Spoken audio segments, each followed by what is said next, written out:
Well, it's good to be back, and thank you for being here, and specifically Sam for continuing to host these conferences. The big A's, not the big ass, big A's. Aliens and Atlantis. In 1968 in German, and in 1969 for the rest of the world, Erich von Däniken wrote a book called Chariots of the Gods. And ever since, about 70 million copies of that book have been sold. 40 years on, the world of scientific establishment hasn't changed.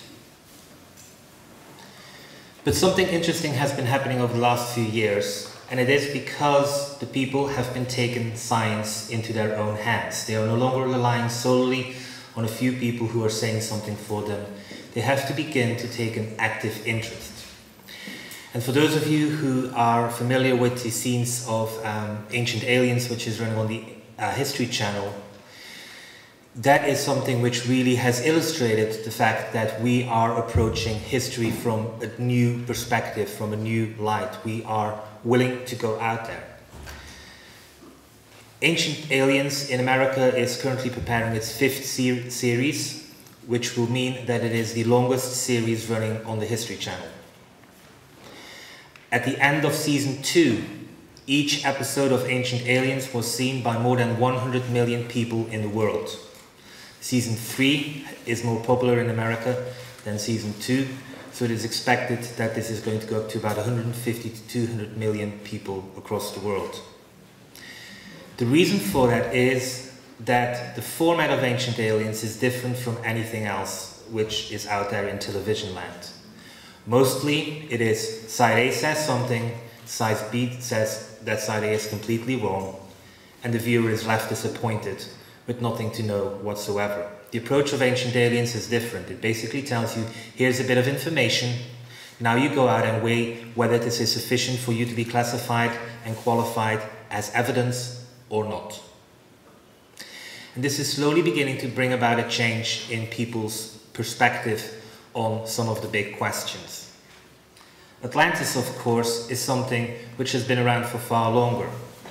And over the course of the next hour or so, I'm going to go into some of the most telltale signs showing you that the question of whether we're not alone in the universe and whether there was something before us which science isn't willing to accept as existing can be answered very simply. So Atlantis might be, for some of you, something like this. Or something like this. Something like this. They named the space shuttle Atlantis. Or something like this. Resort Atlantis. NET might be something like this. ET, extraterrestrials, every movie, pretty much every month there is one on television or there is one on general release. Atlantis, from the previous slides, again, it is something which is known to us. But is it factual? Is it just something which we live with? Or is it something which we can really touch? Is it part of our history? Well, to start with maybe the hardest one first, aliens.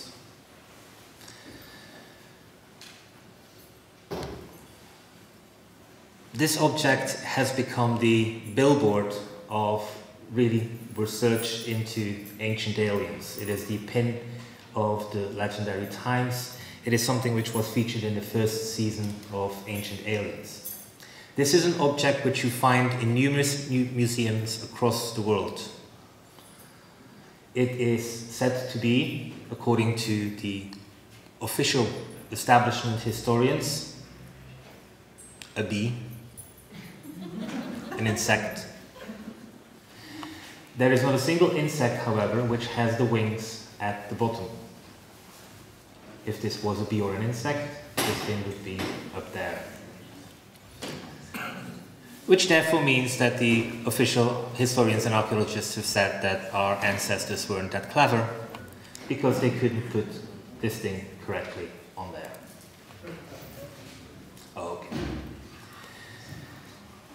You will find these again in several museums, and all the museums have classified this as bees or insects.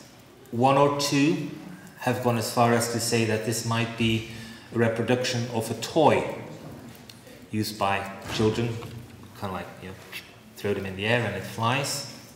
But that's as far as they are willing to go.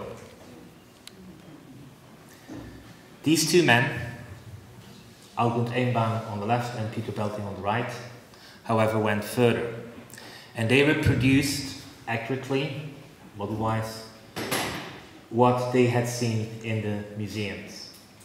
And they produced two models. Cool. There you go.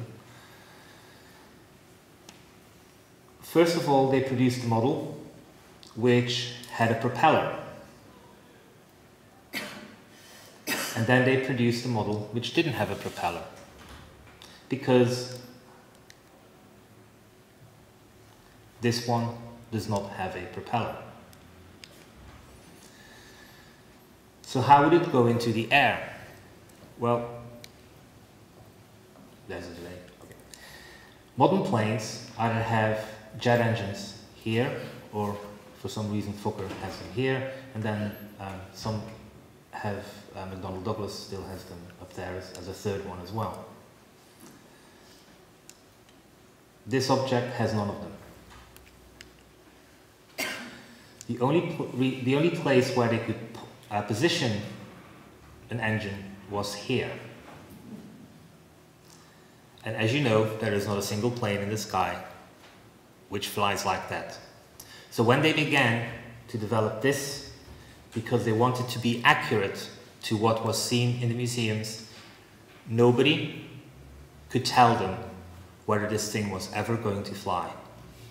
Because basically the jet engine is here, and sorry to be slightly scientific at this moment in time, but 90% of the thrust of a jet engine comes very early on, and it's the intake of air, which is why they put it here or there, because basically the air will come through this. But however, here, this is obstructed by this.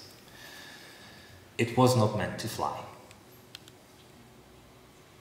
Now, I think whoever is, I can try to start this from here, but I think there might need to be some mouse movement, and then you will, yeah. If you go with the mouse a bit, and then there will be at the bottom here something which starts the animation. Yeah, so if you just click on it, and sound off the sound. So, for Ancient Aliens, they reproduced it, various aspects which can be controlled, where the engine is going to be.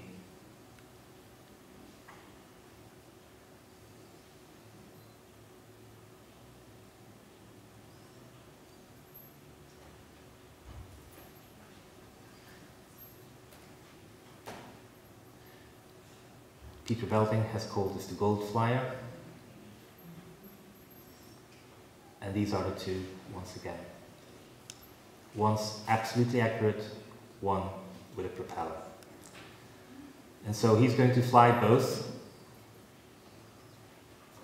The only thing which has been added is, of course, a landing structure. And here you can see the takeoff of a jet engine, the jet engine being in there. Perfect flight, perfect control. Flies as any normal plane. This one is the one with the propeller. Actually flies not as good. I mean, it flies fine enough, but... And here is the landing. Perfect.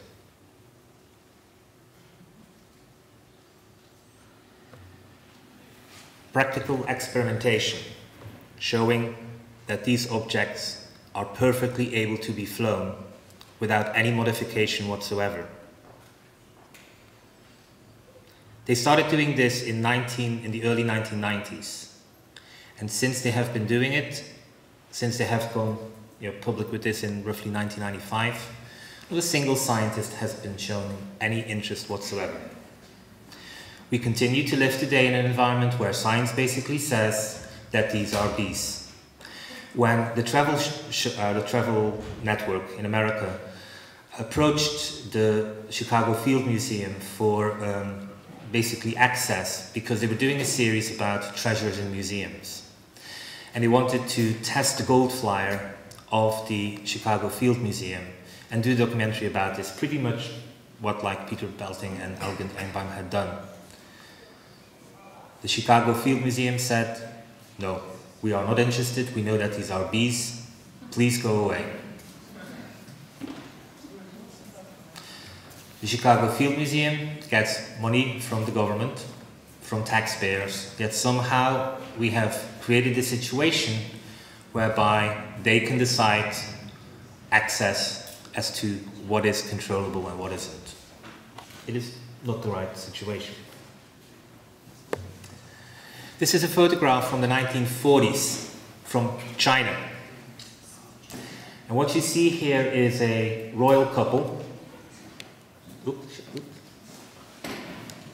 king and queen, of a tribe known as the dropa, or the dropa.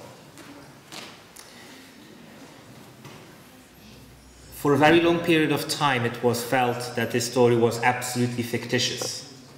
And the reason why that happened was that in 1978, a person who wrote under the pseudonym of David Agamemnon, which wasn't the best pseudonym to take, wrote a book in fiction called Sun Gods in Exile. However, he felt it was a good thing to pretend that his book of fiction was actually a piece of non-fiction. And so after a few years of pretending that it was non-fiction, he came out and said this is actually a book of fiction. And the book spoke about the dropa. Because in 1962, specifically in Germany, there had been newspaper reports about how a professor in China had discovered bidiscs, these round discs, which were placed next to people who were buried, and that he had deciphered some of these bidiscs and basically had come up with a legend which said that the person inside the tomb was a descendant of an intermarriage between normal human beings and space beings who had crash landed on planet Earth roughly 2000 BC. And that ever since there had been an intermarriage between the two, and that the result of these intermarriages were a group of people known as the dropa, who amongst themselves had really become a tribe, a culture all of their own, with very specific features, as you can tell, a very strong forehead, very strong physical features. In 1999, the Chinese government decided to actually begin to do an analysis of who the Chinese people were, who was living where, what kind of culture did they belong to, what kind of heritage did they have. And at that moment in time, they came across the descendants of these people. They had left the mountains and they had gone into the valley in the last few decades, and their features are still pretty much like this. So much so that the Chinese government decided to do some more analysis, and the initial analysis basically was that these people had been exposed to some kind of lead poisoning. Lead poisoning kills, it doesn't cause genetic mutations. So that is where the Chinese government has left it. Now, Hartwig Hausdorff, who is the German person who has been most instrumental in furthering this cause, and I have been since trying to get awareness of this fact that there might be people who themselves claim to be descendants of non-humans and us, who clearly have interesting genetic features. And so sometimes people say, well, why don't you just go to China and get some DNA or some blood sample and then it'll be proven. Oh, how naive. Because there are two things here. I can go to China and people will say, why do you come here? And I will say, well, I'm coming here to test whether or not some of you, your Chinese citizens, might have non-human aspects to them. To which my attempt to come into China will be met with a, yeah, maybe not so much. Or I can go to China and pretend I like the landscape. And I might accidentally stumble upon where these people are living now, and I might accidentally ask them to provide me with some of their saliva or some of their blood or some of their skin or whatever. And I might take it back home and I might give it to somebody who does the analysis, and whatever that analysis will give as an outcome, science will not take as official, because I lied when I got into China. Oh, how easy the game is controlled.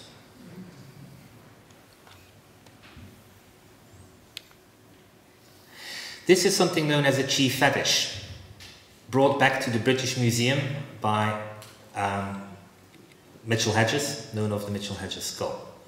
Mitchell Hedges travelled around Central America and healed an awful lot of people by giving them Western medicine, which is probably how he got his hands on a crystal skull, because these people were very poor, they were pretty much dying. He helped them and they felt that they had to repay this. They had nothing except cultural heritage, and this was one of the things they gave to him. It is known as a chi fetish because basically it is an object which was given to him, and it was brought out by the chief doctor of the tribe he was trying to work with. And when when the chief doctor of the tribe, everything else failed, he basically went into his cabinet, pulled out this object, and hoped that the people in his tribe would be healed by being exposed to this object, because nothing else really was working. And so Mitchell Hedges came into this tribe and helped them with Western-style medication. And as a thank you, they gave him this object, which he took to the British Museum. It is currently inside the British Museum. And it is believed to be a 4 to 5 month-year-old fetus. However, it has, and you probably can't see this, had fully developed eyelashes and various other features. In the 1920s, when it was brought into the British Museum, the expert in the field said this was unlike anything he had ever seen. It is an anomaly.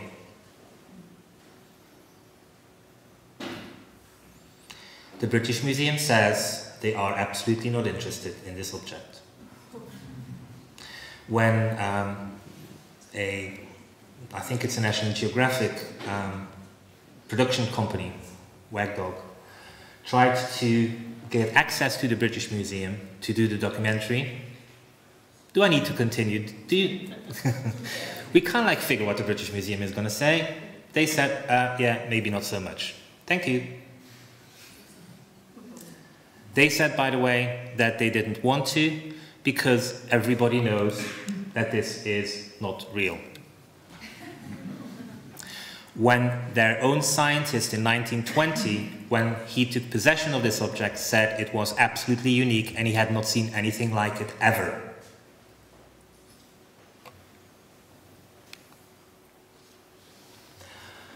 The story of Atlantis. Even Wikipedia, in its entry on Atlantis, at the very end, says Joseph Shklovsky and Carl Sagan cited the tales of Atlantis as deserving closer scrutiny as a possible instance of paleo contact due to its consistency and detail. The story of Atlantis was reported by a Greek writer called Berosus, who said that the culture, which we now know as Babylonia, at that moment in time, got its civilization from contact with a non-human intelligence, who came out of the Persian Gulf by day, taught the people, at night time went back, after a while didn't come back, and another person, another creature came and continued precisely where Oannes had left off.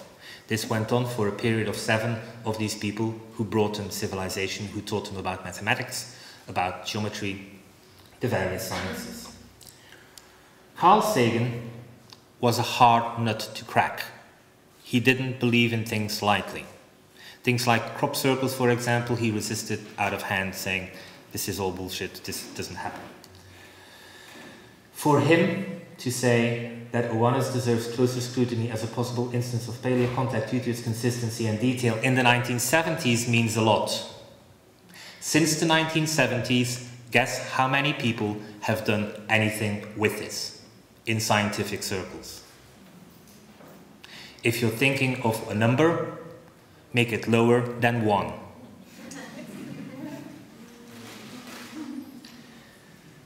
Currently, there is within the Arizona State University a professor whose name at this moment in time escapes me, who is actually once again interested in paleo contact. However, he says that because the Earth is 4.5 billion years old or thereabouts, there have been numerous possibilities in the last millions, if not billions of years, for an extraterrestrial species to come to this planet and make contact with the planet. And he is trying to gather evidence and money to explore this thing. However, he will refuse out of hand to look at contact with non-human intelligences within the lifespan of mankind. Because he is absolutely convinced, he says, that there is no such thing.